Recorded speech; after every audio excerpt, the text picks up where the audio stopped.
afternoon. Welcome to day 2. So my name is Graeme Devine.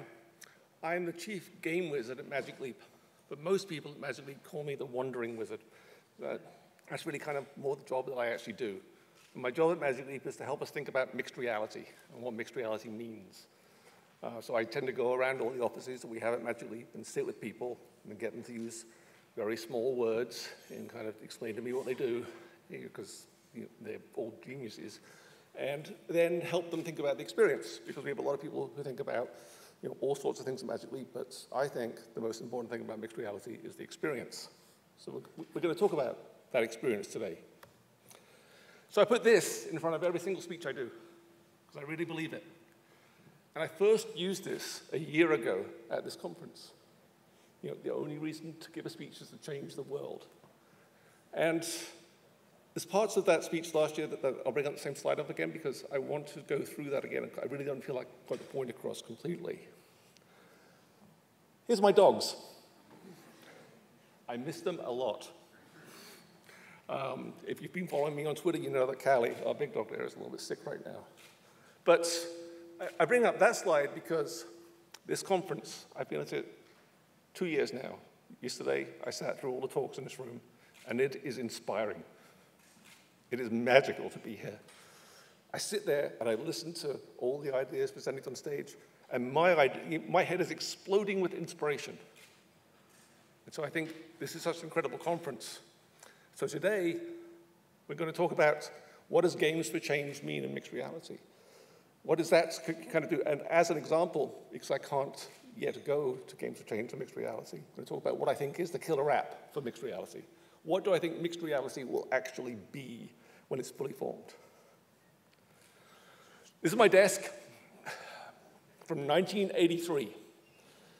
This is how you made computers, or how you made computers. This is how you made video games in 1983. One person made a game. It was you. And you spent about 4 to 6 weeks making a game and you were done. Apple IIs, ZX Spectrum, tape recorders, all the stuff, very low resolution. We're making games for a long time. Nowadays, games are very different. And we have all sorts of realities that we talk about. We have virtual reality. Virtual reality, I'm going to put the headset on, I'm going to be somewhere else, and I'm going to be playing a game with, flying a Viper or just somewhere else completely. Typically, I have 2 6-off controllers when I do that. And the use of those 6-off controllers is not really well defined. It changes from experience to experience. I can't pick up the 6-off controllers and really know what to expect. We have augmented reality, which kind of overlays information into the world, or on top of the world. Might know the planar surfaces in the world. And we have mixed reality. Digital content that interacts with your real world and with you. This is the second part of that that's really important. The and with you is the difference in mixed reality from augmented reality. So I see a lot of AR demos right now that are really, they say they're mixed reality, but they are really augmented reality. And so we'll talk about that. I showed this slide for the very first time last year. I thought it was great. It was awesome. I was going to explain it all in one slide. Mixed reality is the mixture of the real world and virtual worlds so that one understands the other. This creates experiences that cannot possibly happen anywhere else. And so I go back to that change the world feeling, and I thought this was it. This is going to change the world. I explain it all right here. This is the giveaway. But I don't think I got the point across. I don't think I yet got the point across about what it is about mixed reality that really does that. And so you'll have to bear with me on this journey for the next 26 minutes or so, as it's kind of like a long Stephen Moffat Doctor Who episode. It'll come together in the end, I promise you.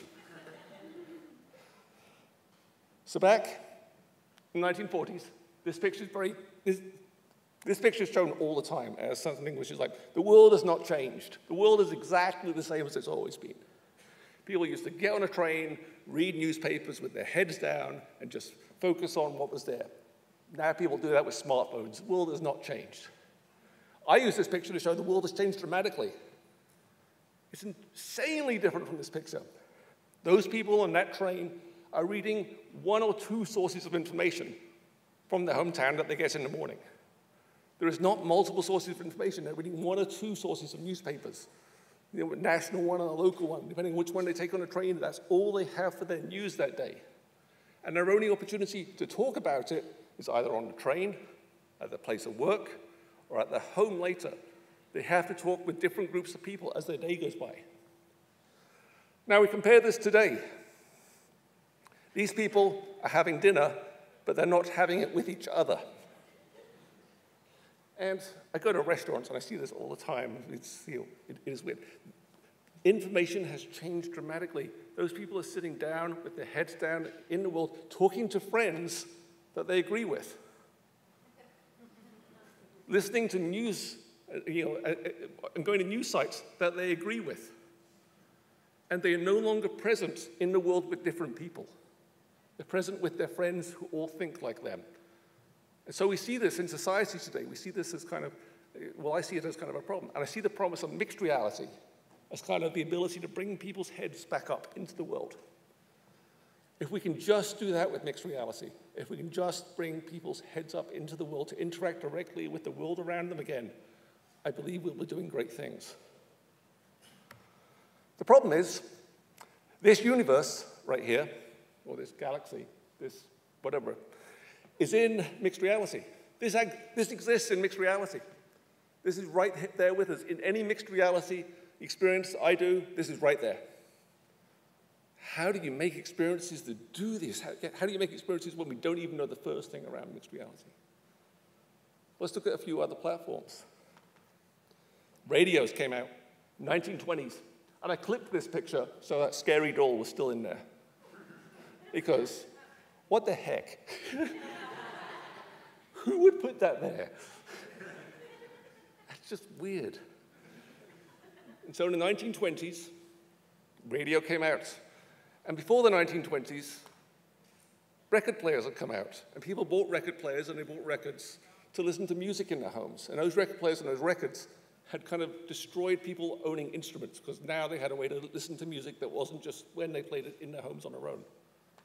And so the record companies came along, and they made records, and they sold record players.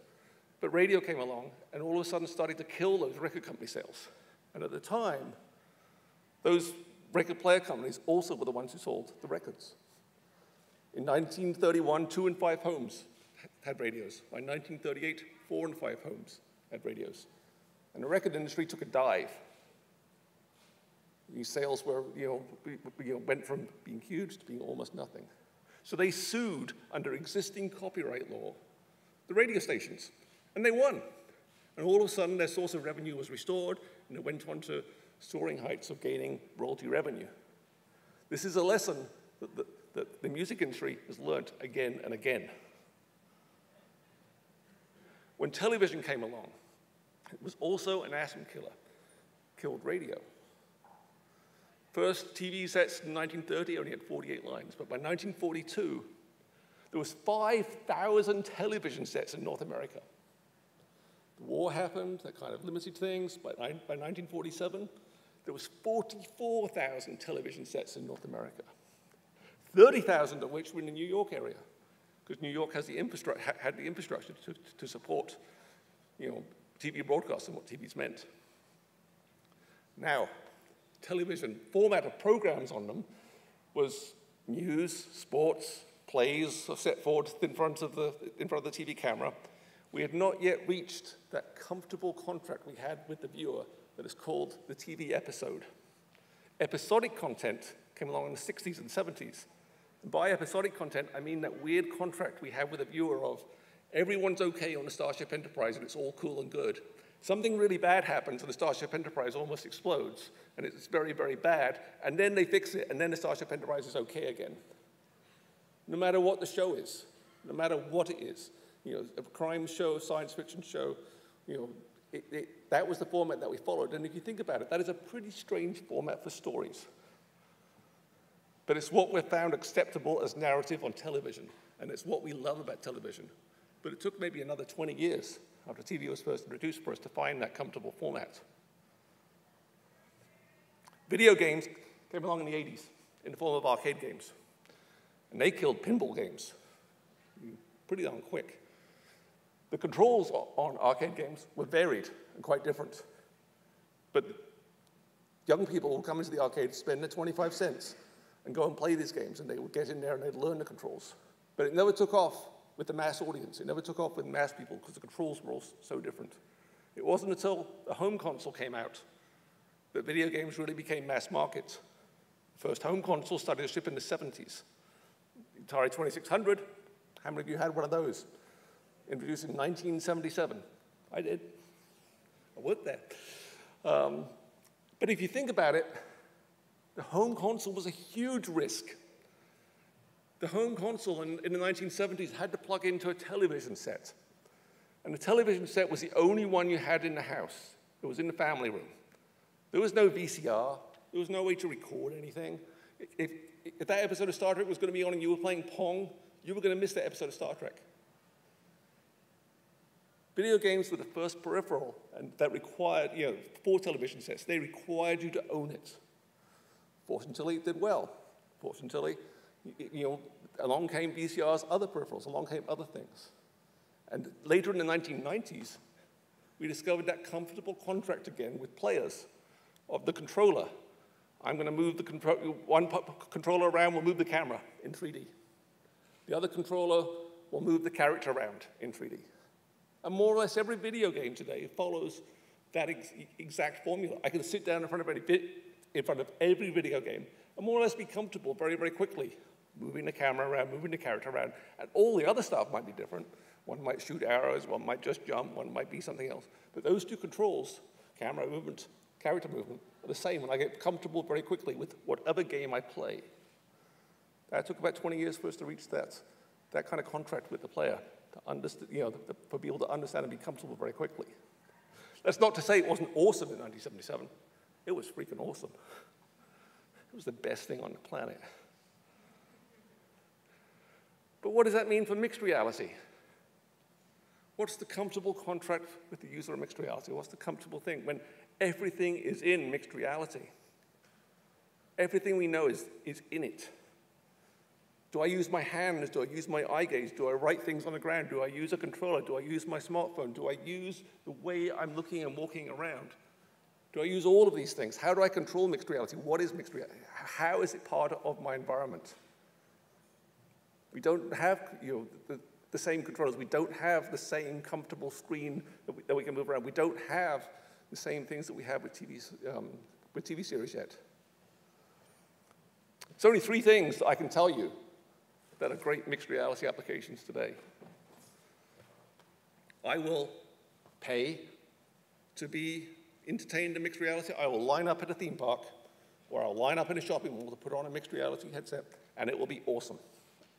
I'll be hanging out, and there'll be someone there, and it'll be cool, and I'll be doing the mixed reality thing, and it'll be something I've never done before and never seen before. I'll do that. People are getting paid to make that. I have to wear it because of my job. I work at Costco, and I have to wear a mixed reality headset because we do inventory so much faster when I wear an MR headset. Drones go throughout the store and do, with deep learning, go and do most of the inventory. They highlight the parts of the store that they don't know, and they send a human out to go and take a look at what that is, and the human marks down, hey, that's 6 Samsung TV sets, inventory complete. Or I use it in my career because it adds so much value to my career, it makes a difference. I'm a spinal surgeon, and I wear it because when I look at someone's spine, and I don't have to look up at the monitors there, the surgery takes less time because of that. And those 20 minutes that the surgery takes less time means that the person has a chance to heal better, a chance to survive better. So I've been at Magic Leap now for just about 4 years.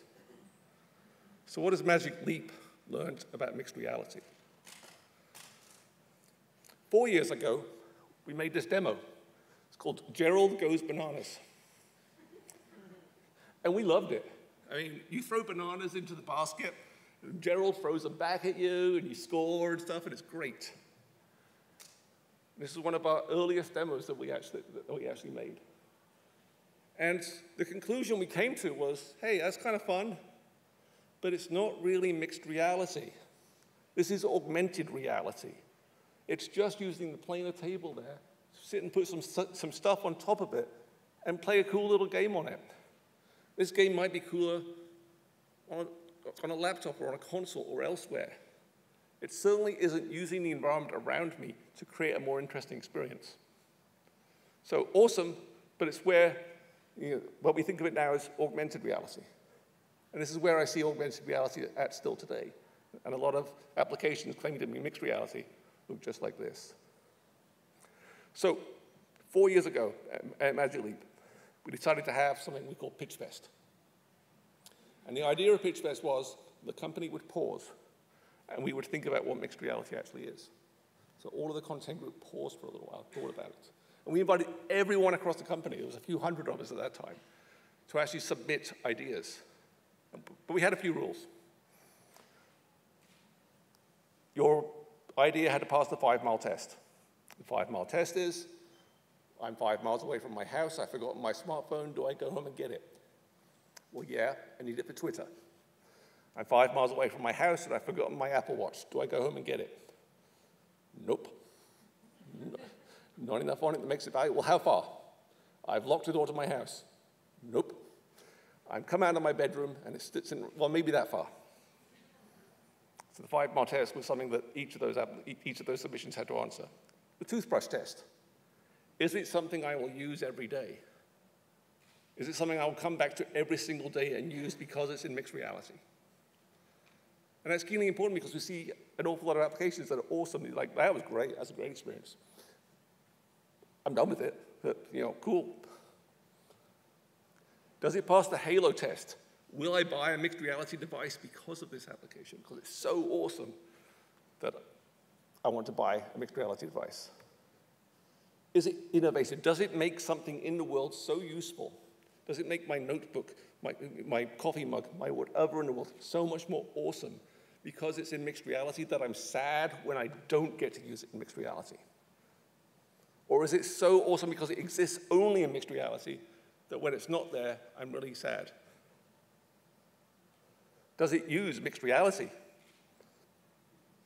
By that, we meant, does it do world meshing? Does it integrate with the world? Does it understand things in the world? Does it understand this as a table? Does it understand that as a door? Does it understand that as a seat? Does it understand the writing on the wall? Does it understand where you are in relation to all of that? Does it use that comprehension of the world to do interesting things? Does it spatialize audio?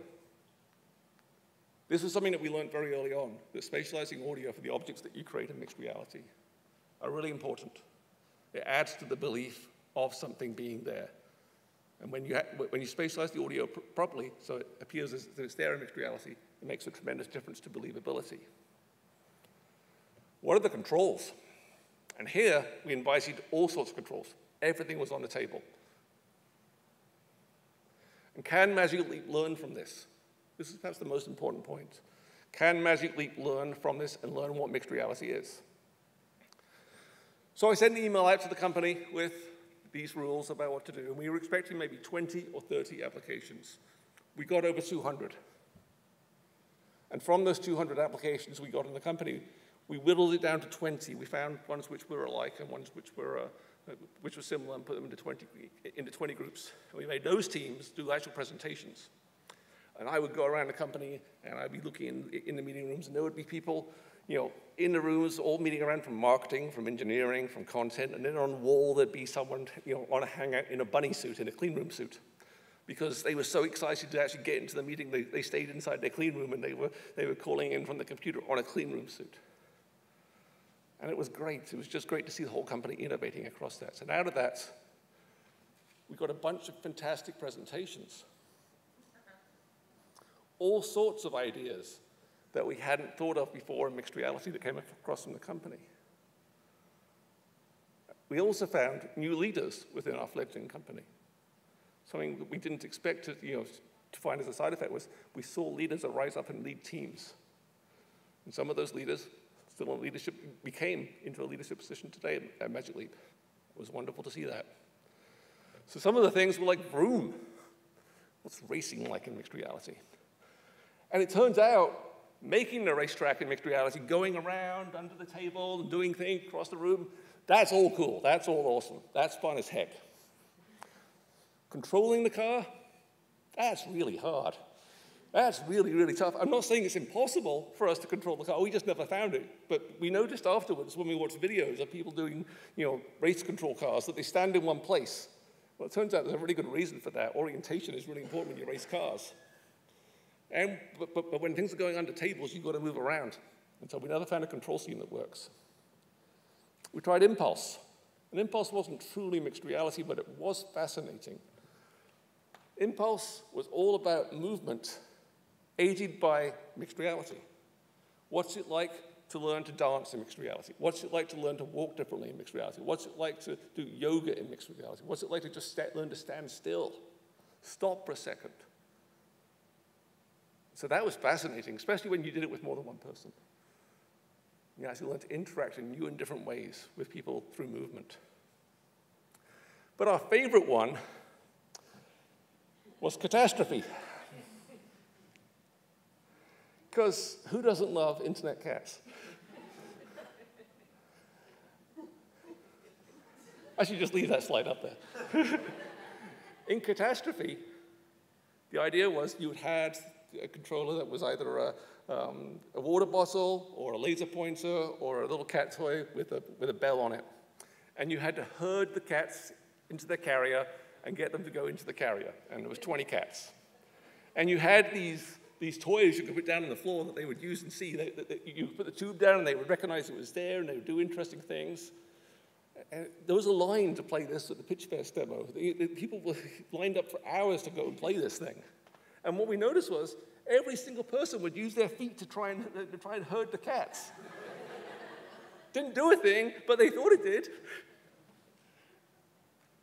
So, Pitch Fest, we started to learn about what mixed reality actually is. What mixed reality actually really is, but using objects in the world. We still do a lot of proofs today. Most of what I do is proofs. I think about, this is actually a slide from our proof deck that we have to make up before we even start on a proof. The most important question on that slide is number 3. Why is this mixed reality? And we still do the same process of asking that question before we even approve that proof to go to 1 to 2 week production. We still run an awful lot of that. Which brings me to what did we learn? Where do we think mixed reality is going? What's the result going to be? And I think mixed reality is going to introduce something new, an app store of realities. I don't like the word app store because it kind of introduces something that's it isn't really what mixed reality is about, but it gets the point across. We'll be able to add realities to our life, whether it's Star Wars, Harry Potter, Finding Dory. It will become part of our everyday life. I see these technologies as I go around different companies and around Magic Leap. I see these things coming around. Let me give an example of what I mean. So, I like Scooby-Doo, by the way, but I'm going to explain something scary. We have a concept that I use for a mixed reality game called Ghost Skull. And these are real cubes. These are real wooden cubes. And you're learning and you're playing with the wooden cubes, and you're learning to say yes, no. In the next room in your house, you see lights and you hear noises. And eventually, you get up and you go to that room. And there in that room is standing Alice, the ghost. The ghost that is now haunting your house. And she points at you. She points directly at you because we know where you're looking, we know where you're standing, we know where your head pose is. And as she points past you on the floor behind you, and you look on the floor behind you, and there's a dead body. So you look back at Alice like, what the heck? What did you do that for? And she's gone. Bring your ear, you hear, will you help me? And so you start to have adventures with Alice that continue every day. And Alice is something, she teaches you to do card tricks with real cards. Friends come over, well, how do you know that card? Well, Alice the ghost is standing there showing me how to do it. You could be hanging out watching Netflix with Alice on the couch next to you, as you do.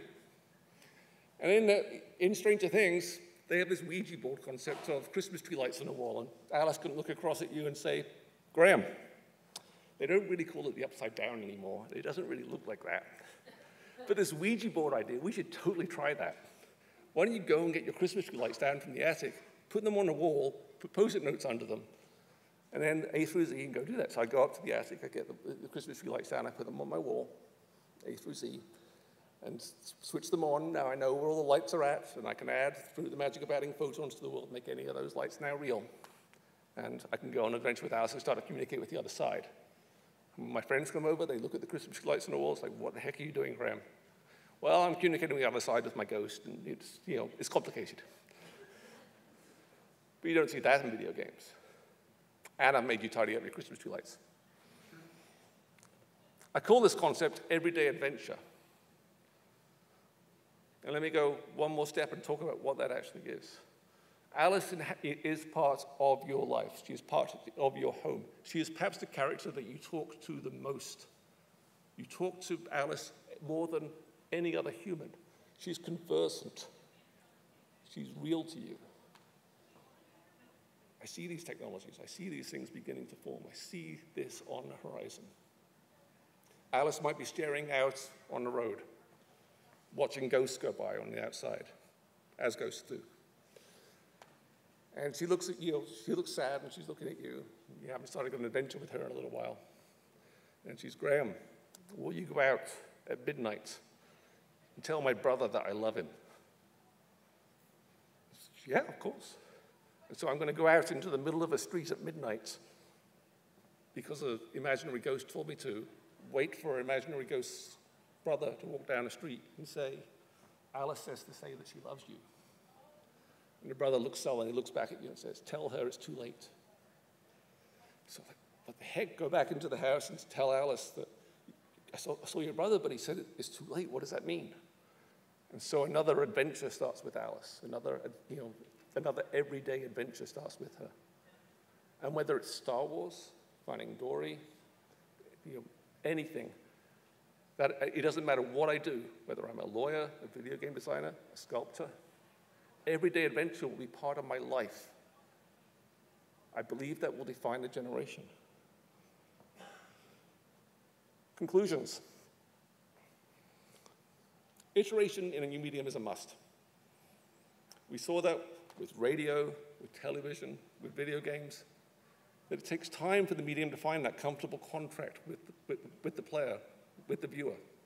When it comes out, it's still awesome. I mean, radio, who doesn't want one of those? Moving pictures, I'm in.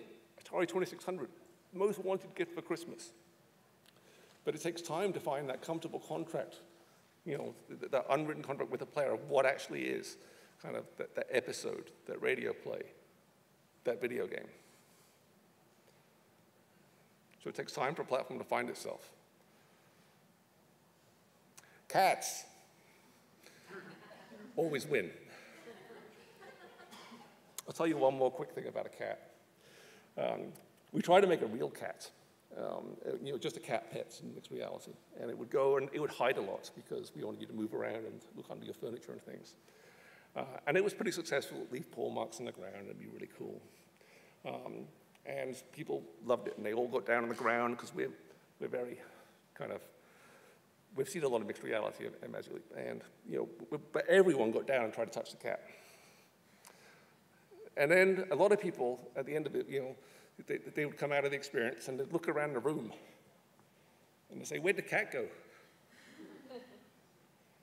And they weren't in mixed reality. They were just in regular reality now. They're like, cat's not there anymore.